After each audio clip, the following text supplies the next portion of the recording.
এই রেসিপিটা একবার খেলে মাছ মাংস খেতে হবে না, বারবার খেতে মন চাইবে।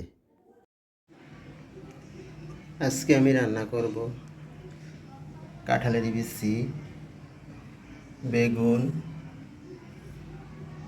আলু দিয়ে এই যে গ্রামের ছোট শুটকি আমি ঝাল ঝাল করে বেশি করে কাঁচামরিচ দিয়ে রান্না করব। আর এখানে আছে ছেঁচা রসুন, পেঁয়াজ, পরিমাণ মতো লবণ, হলুদ, মরিচের গুঁড়া। আমি এখানে একটু পরিমাণ মতো তেল দিয়ে নিয়েছি। এখন ছেঁচা রসুনটা দিয়ে দেব। তারপর আমি শুটকিটা দিয়ে দিলাম। তারপর আমি পেঁয়াজটা দিয়ে দিলাম। এখন আমি কাঁচামরিচটা দিয়ে দিলাম। এগুলোকে আমি এখন ভেজে নেব। ভাজা হয়ে গেছে, এখন আমি পানি দিয়ে দেব।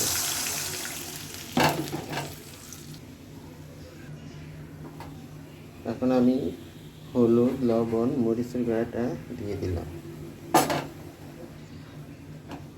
এখন আমি কাঁঠালের বিচিটা দিয়ে দিলাম।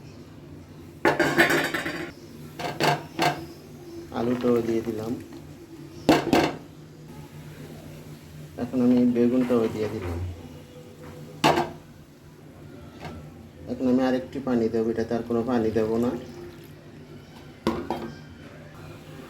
এখন আমি সব কিছু একসঙ্গে মিশিয়ে নেব। এখন আমি ঢাকনা দিয়ে ডেকে রান্না হওয়া পর্যন্ত অপেক্ষা করব।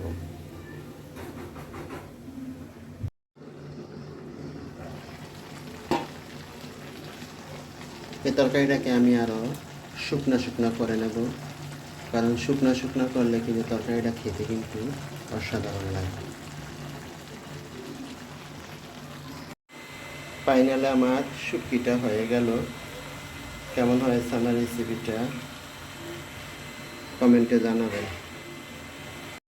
ফাইনালে আমার রেসিপিটা হয়ে গেল। এভাবে আপনারা একবার হলেও রান্না করে খেয়ে দেখবেন। আমার ভিডিও দেখার জন্য ধন্যবাদ সবাইকে।